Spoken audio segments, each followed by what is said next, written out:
حضرت سیدنا جبریل امین علیہ السلام جو کہ فرشتوں کے سردار ہیں، وہ نبی پاک علیہ السلام کی بارگاہ میں حاضر ہوئے اور آ کے عرض کرتے ہیں، اے اللہ کے نبی صلی اللہ علیہ وسلم، ابھی میں کوہ کاف سے آ رہا ہوں، جب میں وہاں سے گزر رہا تھا تو وہاں میں نے کسی کے رونے کی اور چلانے کی آواز سنی، کوئی بندہ چلا رہا تھا، رو رہا تھا، جہاں سے آواز آ رہی تھی میں وہاں گیا تو میں نے دیکھا کہ ایک فرشتہ ہے جس کو اللہ نے کبھی اتنا عروج اور اس کو اتنی بلندی عطا فرمائی تھی کہ جو آسمانوں کے اندر نورانی تخت پہ بیٹھا کرتا تھا اور 70,000 فرشتے اس کے ارد گرد کھڑے ہوا کرتے تھے۔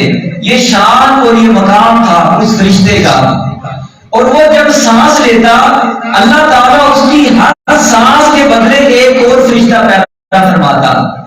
لیکن آج میں نے کوہ کاف کے اس پہاڑ کے پاس اسی فرشتے کو غمزدہ دیکھا، پریشان دیکھا، رو رہا تھا۔ میں نے اس سے پوچھا کہ اے فرشتے تجھے کیا ہوا، تمہارا وہ کمال، وہ بلندی، وہ شان، وہ رفعت کہاں گئی؟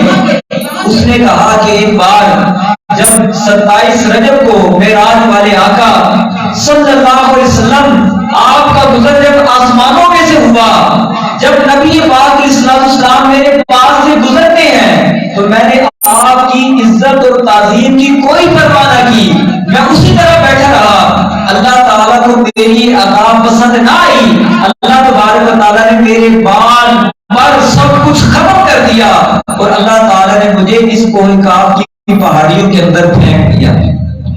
تو وہ فرشتہ حضرت جبریل امین سے کہنے لگا کہ تم اللہ تعالیٰ کی بارگاہ میں دعا کرو کہ اللہ تبارک و تعالیٰ مجھے معاف کر دے، میری اس خطا کو بخش دے۔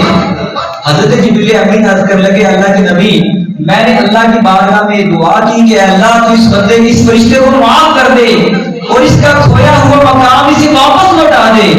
جب میں نے اللہ کی بارگاہ میں سوال کیا تو اللہ تبارک و تعالیٰ نے فرمایا، جبریل اس فرشتے کو کہہ دو اگر یہ اپنا وہی مقام دوبارہ حاصل کرنا چاہتا ہے تو یہ بیٹھ کر میرے آخری نبی پر درود پڑھنا شروع کر دے۔ تو اس فرشتے کو میں نے جو بھی پیغام دیا، اس نے نبی پاک کی ذات پر درود پاک پڑھنا شروع کیا۔ فوراً میں نے دیکھا کہ یکایک اس کے بال اور اس کے پر دوبارہ نکل آئے اور وہ پھر دوبارہ آسمانوں کی بلندیوں پہ چلا جاتا ہے۔ پیارے محترم صاحب بھائیوں، پتہ لگا درود پاک ایک ایسی عبادت ہے کہ اس کی وجہ سے اللہ تبارک و تعالیٰ بندے کے گناہ اور بندے کی غلطیاں اور خطا بھی معاف فرما دیتا ہے۔ بزرگان دین فرماتے ہیں جو بندہ درود پاک کی کثرت کرتا ہے، درود پاک کثرت سے پڑھنے والے کی رزق میں اللہ برکت نازل فرما دیتا ہے۔ اللہ تبارک و تعالیٰ اس کے اوپر آنے والی پریشانی، مصیبتوں اور بلاؤں کو اللہ دور فرما دیتا ہے۔ جو درود پاک کثرت سے کرنے والا ہوتا ہے اللہ تعالیٰ اس بندے سے راضی ہو جاتا ہے۔ جو درود پاک کثرت سے پڑھنے والا ہوتا ہے، نبی پاک علیہ السلام فرماتے ہیں کل قیامت والی وہ میرے قریب ہوگا، اور جو بندہ کثرت سے نبی پاک کی ذات پر درود پڑھنے والا ہے اللہ کا محبوب صلی اللہ علیہ وسلم اگر کرم فرمائیں تو خواب کے اندر اپنا جلوہ بھی اس کو دکھا دیتے ہیں۔ تو ہمیں چاہیے کہ ہم کثرت سے پیارے پیارے آقا صلی اللہ تعالیٰ علیہ وآلہ وسلم کی ذات پر درود پاک پڑھنے والے بن جائیں۔ پارہ 15 سورہ بنی اسرائیل کی آیت نمبر 1 میں نے آپ کے سامنے پڑھی ہے۔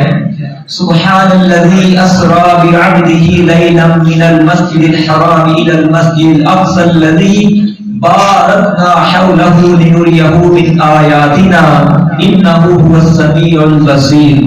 اللہ تعالیٰ فرماتا ہے پاک ہے وہ ذات جو اپنے بندہ خاص کو لے گیا رات کے تھوڑے سے حصے کے اندر، کدھر سے؟ مسجد حرام سے مسجد اقصی کی طرف لے گیا۔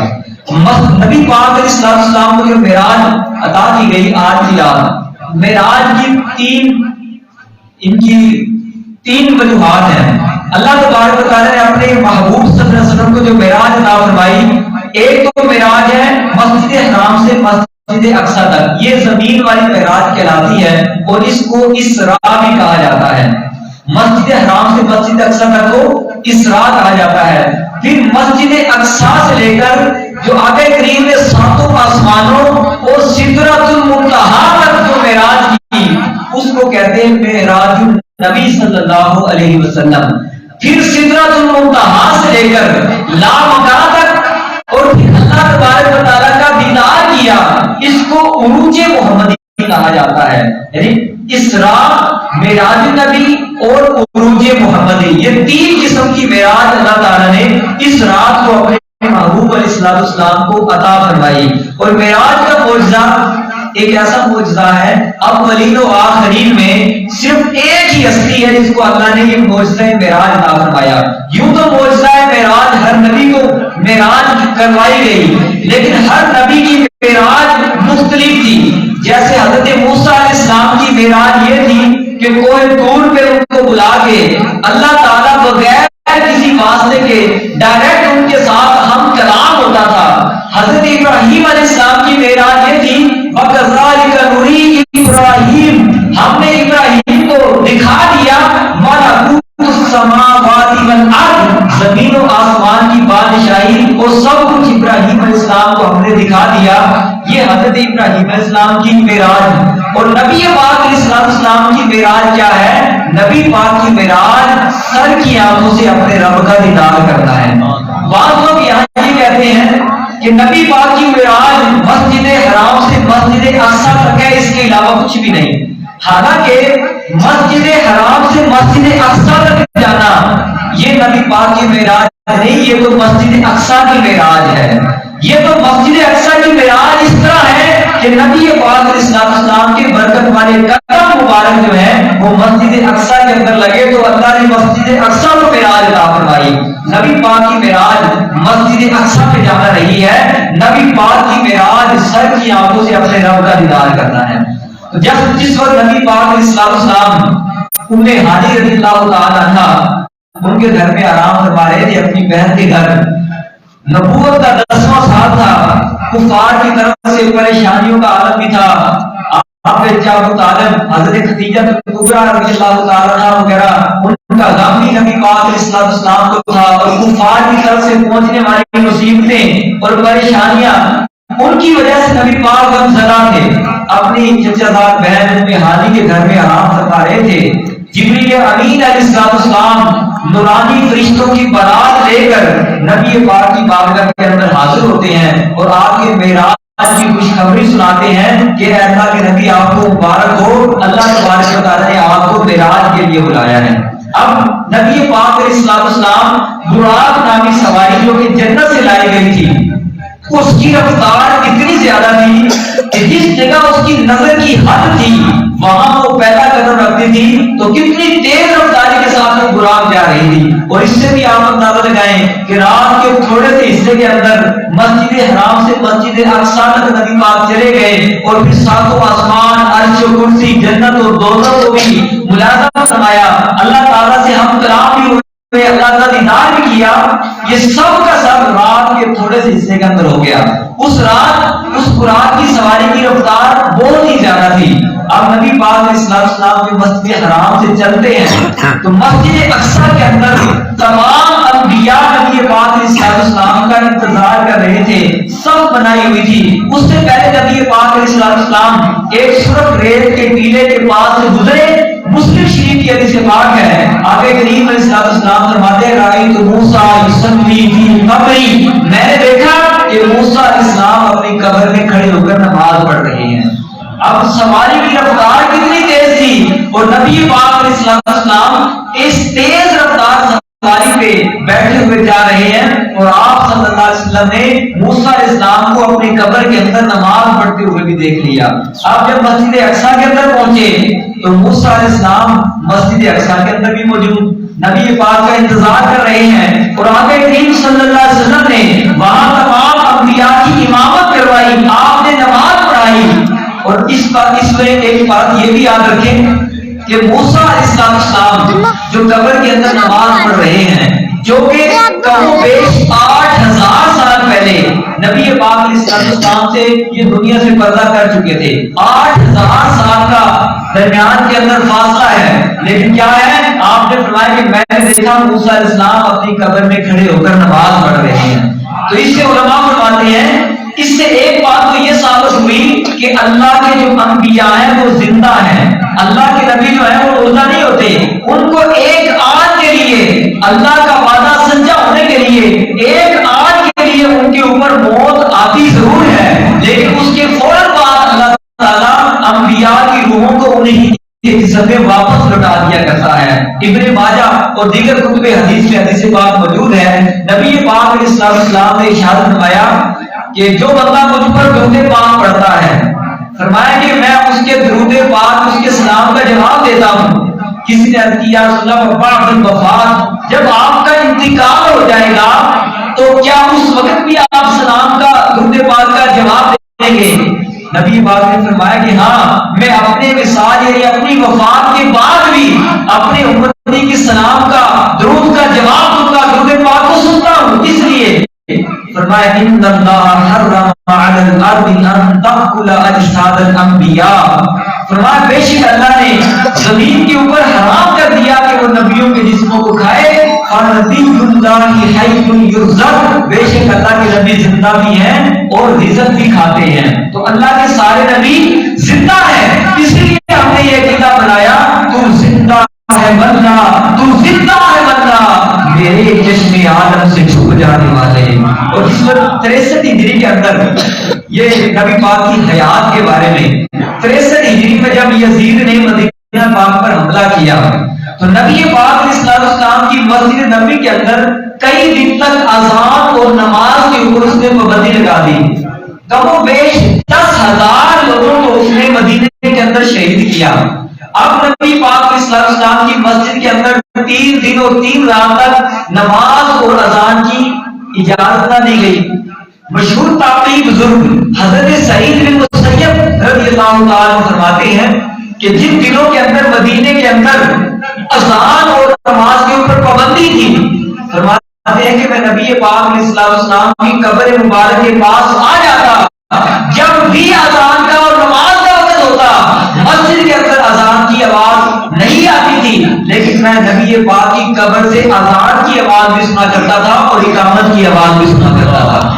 تو نبی پاک علیہ السلام اور دیگر تمام کے تمام انبیاء اپنی قبروں کے اندر زندہ ہیں، اور زندہ ہیں تبھی تو نبی پاک نے فرمایا رأیت موسیٰ یصلی فی قبری، میں نے موسیٰ علیہ السلام کو دیکھا کہ وہ اپنی قبر میں کھڑے ہو کر نماز پڑھ رہے ہیں۔ 8,000 سال پہلے جس نبی کا انتقال ہوا وہ نبی پاک علیہ السلام کے زمانے میں بھی کھڑے ہو کر نماز پڑھ رہے ہیں۔ اور پھر یہی نہیں بلکہ آقا کریم مسجد اقصی کے اندر گئے تو وہاں گئے تو اس وقت بھی انبیاء وہاں موجود، جو پہلے نبی اپنے دور کے اندر سلطنت حکومت کر کے چلے گئے، وہ سارے کے سارے نبی زندہ ہو کر مسجد اقصی کے اندر حضور کی امامت میں نماز پڑھ رہے ہیں۔ اور پھر نبی پاک علیہ السلام آپ کا سفر معراج آگے شروع ہوتا ہے، آپ مسجد اقصی سے لے پہلے آسمان، دوسرے آسمان، تیسرے آسمان، حتیٰ کہ 7 آسمان کو سدرۃ المنتہا تک گئے، وہاں بھی نبی نے آپ کا استقبال کیا۔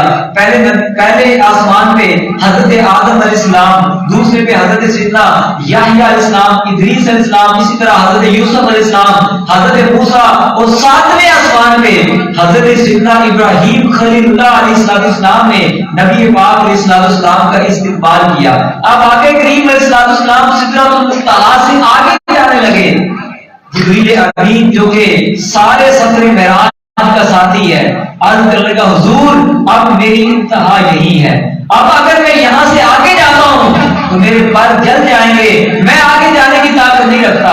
اس کے بعد نبی پاک علیہ السلام سب سے آگے اکیلے ہی تشریف لے کے گئے۔ کسی شاعر نے اس الفاظ کے اندر اس کا بیان کیا، تیرا وصف بیان ہو کس سے، تیری کون کرے گا بڑائی، اس درد سفر میں گم ہے جبریل امین کی رسائی۔ حضرت جبریل امین علیہ السلام ان کی شان اور عظمت کا کیا کہنا، جو پلک جھپکنے سے پہلے سدرۃ المنتہا سے فرش زمین پہ آ سکتے ہیں، اور فرش زمین سے پلک جھپکنے سے پہلے سدرۃ المنتہا پہ چلے جاتے ہیں، لیکن سدرۃ المنتہا سے آگے جانے کی طاقت ان کے اندر ہی نہیں ہے۔ اب نبی پاک علیہ السلام اکیلے ہی آگے گئے اور لامکان تک چلے گئے، لا مقام سے کہتے ہیں جہاں کوئی مکان تھا ہی نہیں، اللہ نے اپنے محبوب کو لا مقامی پھر جنت کی سیر کروائی۔ نبی پاک نے جنت کے اندر بھی جلوے دیکھے، جنت کے اندر اپنے غلاموں کے مقامات کو بھی مشاہدہ فرمایا۔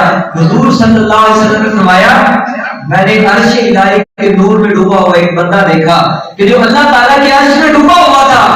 میں نے جبریل سے پوچھا ہے جبریل یہ کون بندہ ہے جو عرش الہی کے نور میں ڈوبا ہوا ہے، اتنا مقام اور اس کو بلندی اپنے عطا کی ہے؟ جبریل امین علیہ السلام عرض کرے حضور یہ آپ کی امت کا وہ بندہ ہے۔ فرمایا یہ بندہ وضو کرنے کے بعد نماز پڑھتا، اور فرمایا کہ یہ وہ بندہ ہے مسجد سے باہر نکل جاتا تو مسجد میں واپس آ جایا کرتا تھا، کیونکہ مسجد سے باہر نکل کر اس کا دل نہیں لگتا تھا۔ اور یہ وہ بندہ ہے جو کبھی بھی اپنے ماں باپ کو برا بھلا کہلانے کا سبب نہیں بنا، یعنی اس نے کوئی ایسا کام نہیں کیا جس کی وجہ سے اس کے ماں باپ کو گالی دی جاتی، اس کے ماں باپ کو برا بھلا کہا جاتا۔ فرمایا ان تین خوبیوں کی وجہ سے اس کو یہ مقام عطا فرمایا گیا کہ عرش الہی نور کے اندر آج ڈوبا ہوا ہے۔ آگے کریم علیہ السلام نے مزید جنت کے اندر مناظر بھی دیکھے۔ جب آپ صلی اللہ علیہ وسلم واپس زمین پہ تشریف لائے، حضرت بلال حبشی کو فرمایا کہ اے بلال تم کون سا ایسا عمل کرتا ہے کہ جب میں جنت کے اندر گیا تو میں نے جنت کے اندر تیرے قدموں کی آہٹ کو سنا۔ حضرت بلال حبشی زمین کے اوپر مکے کی گلیوں کے اندر چل رہے ہیں، اور نبی پاک ساتوں آسمانوں سے بھی اوپر جنت کے اندر ہے۔ فرمایا کہ میں نے جنت کے اندر بلال حبشی کے چلنے کی آواز کو سنا۔ اے بلال تو کس عمل کی وجہ سے یہ مقام تجھے ملا؟ بلال حبشی رضی اللہ تعالیٰ عنہ کرنے کے حضور اور تو کوئی عمل میرے ذہن میں نہیں، فقط اس کے کہ جب بھی میں وضو کرتا ہوں تو وضو کرنے کے بعد 2 رکعت نماز تحیت المسجد پڑھ لیا کرتا ہوں اور تحیت الوضو بھی پڑھ لیا کرتا ہوں۔ اس وجہ سے اللہ نے ان کو یہ مقام عطا فرما دیا۔ اسی طرح نبی پاک جہنم کے اندر بھی کئی آپ نے مناظر مشاہدہ فرمائے، جیسے کہ آپ نے کچھ لوگوں کو دیکھا، کچھ عورتیں اور کچھ مرد ہیں جو سینے کے ساتھ لٹکائے گئے ہیں، سخت عذاب کے اندر وہ گرفتار تھے۔ پوچھا کہ اے جبریل یہ کون لوگ ہیں جن کو اتنا شدت کا عذاب دیا جا رہا ہے؟ فرمایا عرض کی یا رسول اللہ یہ آپ کی امت کے وہ لوگ ہیں جو لوگوں کی عزت خراب کیا کرتے تھے، ان کی پیٹھ پیچھے برائی کرنے والے تھے، ان کی غیبت کیا کرنے والے تھے۔ غیبت ایک ایسا کبیرہ گناہ ہے، قرآن پاک کے اندر اللہ تعالیٰ نے اس کو مردہ بھائی کا گوشت کھانے سے تشبیہ دی۔ آج ایک تعداد ہے چوکوں کے اندر بیٹھ کے، گلیوں کے اندر بیٹھ کے، منڈیوں کے اندر بیٹھ کے، ہوٹلوں کے اندر بیٹھ کے فلاں کی برائی، فلاں کی برائی، اس کی برائی، کسی کے گھر کے تذکرے، کسی کی بیٹیوں کے تذکرے، اس طرح گلیوں کے اندر بیٹھ بیٹھ کے کر رہے تھے۔ اور جب ان کو کہا جائے کہ بھائی نہ کرو تو کہتے کہ ہم تو سچی بات کرتے ہیں، ہم کون سا جھوٹ بول رہے ہیں۔ نبی پاک علیہ السلام نے جب غیبت کی برائی بیان کی تو کسی نے عرض کیا یا رسول اللہ اگر وہ برائی اس کے اندر پائی جائے، اگر ہم اس برائی کو پیچھے بیان کر دیں تو کیا پھر بھی غیبت ہوگی؟ تو سنیے وہ لوگ جو کہتے ہیں بھئی ہم کون سا جھوٹ بولتے ہیں، ہم نے تو سچ ہی کہا ہے۔ آگے کریم علیہ السلام نے فرمایا اگر وہ برائی اس کے اندر پائی جائے اور تم پیٹھ پیچھے بیان کر دو تب ہی وہ غیبت کہلائے گی، اور اگر اس کے اندر نہ پائی جائے تو فرمایا کہ یہ بہتان ہے جو غیبت سے بھی بڑا گناہ بن جاتا ہے۔ تو غیبت کے بارے میں اکثر لوگوں کو پتہ نہیں کہ غیبت کسے کہتے ہیں، تو یہ بھی آج کی برکت والی رات ہے، چلو یہ علم کی بات ایک سیکھ کر چلے جائیں اور یہ نیت بھی کر کے جائیں۔ یہ جو معراج کی رات نبی پاک نے اس کبیرہ گناہ کی وجہ سے جن لوگوں کو عذاب کے اندر مبتلا دیکھا، ہم یہ نیت کر کے جائیں کہ آج کے بعد انشاءاللہ لوگوں کی عزتیں ہم خراب نہیں کریں گے، کسی کی پیٹھ پیچھے ہم برائی بیان نہیں کریں گے۔ تو غیبت کسے کہتے ہیں؟ غیبت اسے کہتے ہیں کسی بندے کی برائی یا کسی بندے کی وہ بات جس کو وہ ظاہر کرنا ناپسند کرتا ہے، وہ اس کی غیر موجودگی میں کسی کے سامنے بیان کر دی جائے، اس کو کہتے ہیں غیبت۔ اسی طرح جو ایک دوسرے کے سامنے برائی بیان کی جاتی ہے آمنے سامنے، اس کو کہتے ہیں چغلی، یعنی وہ بندہ موجود بھی ہے، وہ ایک دوسرے کے سامنے ان کو لڑانے کے لیے سے کوئی بری بات کہہ دی جائے، اس کو کہتے ہیں چغلی، اور پیٹھ کے پیچھے جو بات کی جائے جو اس کو بری لگے اس کو کہا جاتا ہے غیبت۔ اور غیبت کے بارے میں نبی پاک علیہ السلام فرماتے ہیں الغیبۃ اشد من الزنا، زنا کتنا بڑا کبیرہ گناہ ہے جس کے بارے میں قرآن پاک میں اللہ لا تقربوا الزنا انه کان فاحشا، زنا کے قریب نہ جاؤ کیونکہ یہ بہت ہی بری راہ ہے، وساء سبیلا، لیکن غیبت کو زنا سے بھی بڑا گناہ قرار دیا گیا۔